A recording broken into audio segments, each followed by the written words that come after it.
Right, just got back from Thailand. Got back yesterday morning, so I've got a Thailand depression. Had some good training out there at Bang Tao. I'll do a little video later, a bit of a review and what happened. I should have done a vlog really. Last year I did a little vlog, yeah, but this year got stuck into training.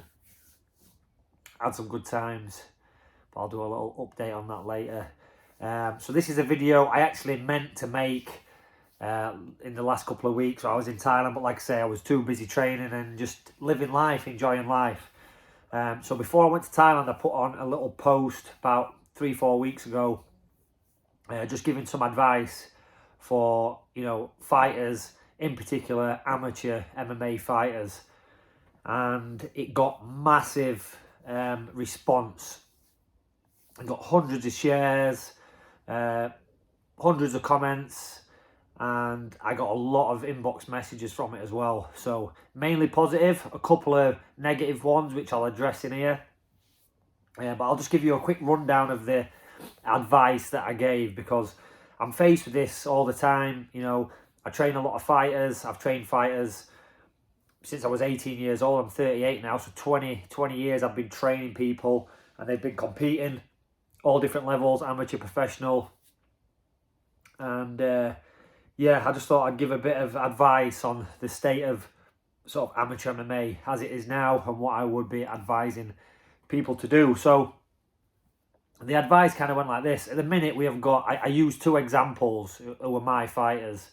So we've got Charlie Lynch Spence and Malik Basael. So both these guys have had around 20 amateur MMA fights, and they've been competing, doing these IMAF style tournaments. You know, they've built up a lot of fights, and it's time for them to turn pro now. And you know, and rightly so. They are in a great position. They've got the experience from the amateur fights, both talented lads, and it's time for them this year to be fighting professional.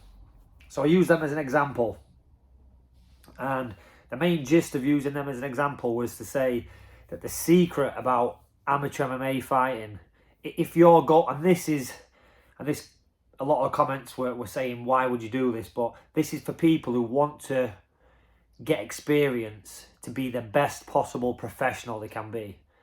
So that's why I wanted to make this video and be clear on the reason. Because if you're doing amateur MMA just as a hobby because you like doing it and you want to test yourself, then that's fine. Take it for what it is. But if you want to be, let's say you just want to make some money, you want to turn pro and make some money, then just have a couple of fights and turn pro. You know, that's fine if you want to be a journeyman or you just want to earn dough from professional. Your aspirations aren't to become, you know, UFC champion, then that's up to you. But my advice is based on these people who want to go on to great things. You want to be the very, very best as a professional. And my advice was to have as many fights as possible. Don't care about amateur titles, because at the end of the day, amateur titles, they mean nothing. The only amateur titles that really have weight to them is like these IMAF World Championship titles, the, you know, European titles, these big tournament titles where you are going against the best in the world. They're the only titles that really matter. And even after that, like once you turn professional, nobody cares about those titles anymore. It's all about, you know, starting from scratch again. So I think amateurs, you need to forget about these titles. Lots of shows are offering, you know, amateur titles, and it's cool. It's nice to win a belt. You know, it's great, but these are just trophies.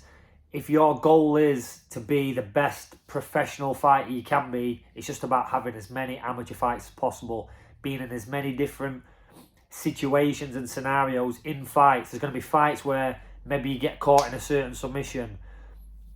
We can go back, we can fix that, we can go again. Maybe there's certain aspects of your game that aren't working good. Maybe you struggle against the fence, you're not defending well. Then we can work on that. We keep fighting, we watch it improve, then we work on something else. Amateur fighting is about getting rid of all those holes in your game, so that when you turn pro, you've already got, not the finished product, but you've got a nice complete package with no big glaring holes. You know, you don't want to turn pro and then just start losing fights because, you know, you can't escape bad positions, or you're wrestling against the cage is not good enough. So for me, it's about a numbers game. If you want to be elite, you need to get in as many fights as you can. These IMAF style tournaments are really good because you might fight 3, 4, even 5 times in a week, which is, you know, massive experience. I think Malik last year, he had like 10 fights in a year, maybe more, I think 11, because he was doing these style of tournaments. So that's massive experience in the bank. Now, when we look at amateur boxing, a lot of amateur boxers have huge records. I think Lomachenko had like, you know, 300-400 fights and only lost 1 or something like that. You know, you look at amateur boxing and it's rife in amateur boxing. These high-level operators that you see have had hundreds of amateur fights. But we just don't see it in MMA. And I think we need to start stepping up our game and having more amateur fights. Now, the problem is this. The problem is the promoters. What promoters do, I'm talking about the UK. I don't know what the scene is like. I've had some messages telling me about, you know, amateur fighting in other countries, telling me that, you know, there's knees to the head still and this and that. For me, amateur fighting in the UK should all be with shin pads on, with rash guards on as well, just like amateur boxing do the vests, so that you can see that that is amateur. Now, what promoters do, and, you know, it's smart on promoters, is they will make a full event of amateur fights. So they don't have to pay these people. Amateur sport, by definition, is unpaid sport. You're doing it as a hobby. So you've got a full show of all these amateurs. They're selling tickets. They're bringing you all this revenue in. But from the outside, they look like professionals. They're fighting bare shin, bare chested. Most people don't recognise that the gloves are different. You know, they're not fighting in the 4-ounce gloves. They're fighting in bigger sparring gloves. So promoters can get away with charging 40, 50 quid a ticket to put on basically an amateur show. Now, if you go to an amateur boxing show, you know, it's usually 10, 15 quid to get in. There's loads of fights, you know, and it's about, a lot of these people are doing it as a hobby. Maybe they'll never turn professional. It's just amateur sport. And I think amateur MMA is promoted in the UK as professional. You know, you've got like these fighters, they're doing 12-week camps, weight cuts for an amateur fight. And I just think it's not the way. It's not the way if we want to reach elite status later down the line. If you're doing weight cuts, 12-week camps, just for one little amateur fight, you're spending a lot of time, you know, you're wasting a lot of time basically on one fight, one unimportant fight for some belt that doesn't mean anything. And then you're going to take 3 months off because you're the champ, and then you're going to start again.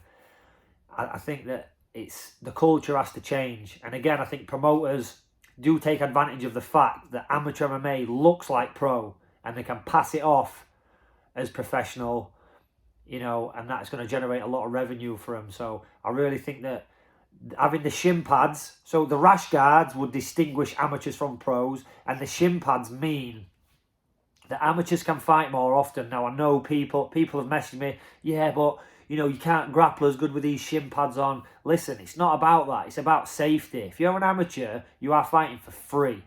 Yeah, and then I had some people message me saying amateurs should be paid.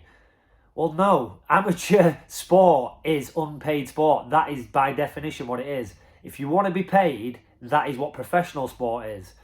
So for me, all amateurs should have shin pads on. At the end of the day, these people, you know, most amateurs have jobs. Yeah, you don't want to be going shin on shin and snapping your leg and not being able to work. If you've got shin pads on, you can fight way more regular. The more you fight, the more experience you get, the level is going to go higher and higher. So if everybody gets on board with this, we can take our standards much higher in the UK. You've got like America and Russia, they're like the leading nations, if you like, in amateur MMA and in professional MMA. So, but it's because for them, I think it's the level of wrestling that they have in their countries when they're doing wrestling in schools and stuff. And we don't have that in this country. We don't have, you know, wrestling in schools. So I think we really need to focus on what we're doing when we're doing amateur MMA. You know, if you're in America or Russia, you might have had 300 wrestling matches, you know, when you leave college, and then you're going into MMA. So you've already got all that experience. So you could have maybe 10 amateur fights and turn pro because you've already got that wrestling experience. In the UK, we don't really have that. We do have other sports though. So when I was fighting amateur, I only had 10 amateur fights, which was a lot for the early 2000s because there weren't many amateur fights around. My amateur fights, by the way, was in 4-ounce gloves, and well, we used to call it semi-pro. So you could punch to the head, knee to the head, sometimes you could elbow to the head, but on the ground there was no punching to the head whatsoever. So that was my amateur fights. Again, we called that semi-pro back in the day, but in between doing fights, I was doing grappling matches, boxing matches, kickboxing matches. I was doing whatever I could in between to build experience. So even though I had them 10 amateur fights, I maybe had 20 or 30 other fights, you know, in other styles, just to build up my experience. And that all carried through into my pro MMA. But now it is way easier. Back then, MMA shows didn't really exist, but now you can fight on an MMA show every weekend in the UK. So there's no excuse. You should be staying fit, ready. Again, this is for people who want to reach the elite level at pro. If you want to reach that elite level at pro, you should be fighting as often as possible. Again, fighting in shin pads is a great idea. On the day weigh-ins is another one, okay? So cutting weight and fighting day before, you can only do that so many times. Yeah, save that for when you're pro and you're getting paid. You know, when you're training, you should have to cut a couple of kilos and then fight. It shouldn't be that big a drop. So stop cutting massive weight. My example was in the post that I did last week is pick the weight that you would fight professionally at and then just fight the weight above that as an amateur. So if you think, right, if I really boil myself down, I could get to welterweight, then as an amateur, just fight middleweight. And you should be comfortable with that. There's some people who are kind of in between weights and stuff. You've got to figure that out. But for me, you know, let's get rid of the big weight cuts. Video weigh-ins, absolutely terrible idea. Shows need to get rid of that. Shows just need to be doing on-the-day weigh-ins. Video weigh-ins can be cheated. So easy to fake it. It's just ridiculous that people now rely on these video weigh-ins. Yeah, it just shouldn't be done. So yeah, that's my 2 pence worth. So that's basically the advice that I gave out. And again, I got lots of responses, but the main sort of response that I got in terms of negative responses was people saying, oh, well, you know, you're just giving yourself free CTE. Why would you just have all these fights and make promoters all this money for free? Listen, I'm talking to those people who want to go on to be elite professionals. So if you want to go on to be an elite professional, you need to get as many fights in as you can and build that up.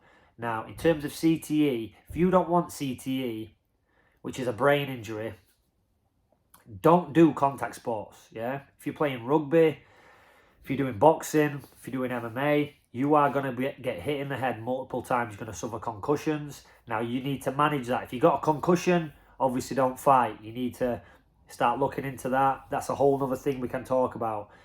I've suffered with these problems, with concussions, multiple concussions stacking up. Yeah, that's a whole other thing. But you need to be prepared for that. The thing is with MMA, again, you've got boxers who are having 300 fights. All they do in a boxing fight is punch each other in the head and body. That is it. There's no other way to win. At least in MMA, if you're getting hit, we can grab them, we can take them down, we can tie their arms up. So I think it's a lot better for you than boxing in terms of the damage that you are taking to the head. Again, amateur fight shouldn't have knees to the head, shouldn't have elbows to the head. It should just be padded gloves to the head and padded shin pads to the head. I think if it's not padded, you shouldn't be throwing it to the head. That's why no knees to the head, in my opinion. If they did want knees to the head, put knee pads on and do it with knee pads to the head. That would work if you wanted to do that in amateur MMA. So yeah, that's kind of my response to those people who were saying, well, why would you have all these fights and, you know, you're giving yourself CTE. Like, if you want to be UFC champ, you need that experience behind you. People were saying, oh, well, just have a few amateur fights and turn pro and start making money. And it's like, well, that's all right if you just want to make money and you don't want to be, you know, the top of the food chain. If you want to be top of the food chain and we want to raise the bar of the level of MMA in this country, I think we need to start looking at more amateur fights. And yeah, again, promoters and the whole culture around amateur MMA has to change a little bit. But if you're an amateur fighter, amateur MMA fighter, and you want to, you know, get to that next level, stay busy, stay active. If you get injured, we can work around that. When I was getting injured, I had a stress fracture on my shin once, so I just worked on boxing. I just did boxing. I had boxing fights. I broke my hand, so I couldn't punch, but I could still actually grip. I could still grapple, so I would take in grappling matches. You know, there's always something you can do. And if you can't compete at all, there's still stuff you can be working on in the gym. You can be working on techniques, drilling, you know, S&C. You can do all these things. There's always something you can be doing. Again, I'm talking to the people who want to reach elite level, not people who are just jumping in and out of this as a hobby. But there has to be a place for them as well. This is why I'm saying about the shin pads and stuff. There might be guys who train 3 times a week and you just want to jump in and try competing. That's fine. I think there should almost be two classes of amateur MMA. A bit like they do in boxing. You've got like a novice and an open class. So novice is just for those people who want to jump in and out. You know, if they don't want to make a career of it, they don't want to turn pro. It's just a hobby. It's literally you know, the hobbyist category. And then you've got the open category where it's every man for himself. The best amateurs will rise to the top. I think that should be the category for the people who are serious, who want to eventually turn pro. So yeah, my advice, if you want to be a pro MMA fighter, get at least double figures in wins. Get at least double figures in wins. So when you've got 10 wins, and it don't matter if you're 10-10, that's 20 fights experience in the bank. A lot of boxers have losses at amateur. I used the example of Tyson Fury. He lost to David Price as an amateur. But nobody cares. Nobody's really bothered at amateur.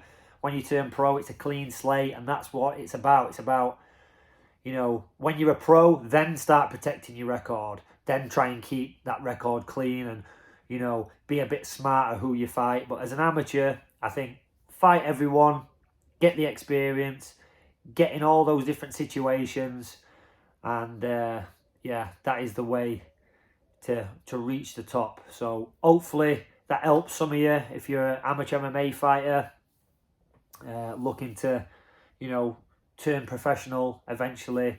That's my biggest bit of advice. It's not about the belts. It's not about doing these camps and doing all these social media interviews and podcasts and stuff. If you're an amateur, the secret sauce is just get busy, get active, fight as often as you can, and then you'll get to the stage where you've had that many fights, you've seen everything there is to see. You've been against strikers, wrestlers, good jiu-jitsu guys, you know how to work the cage, you know strategy, you know all these things, you know how to get your gas tank working for you, because everyone's different. You know how to warm up, you know how to manage injuries, you've got a grip on the psychological side of it as well. When you've got all that boxed off, then and only then it's time to turn pro.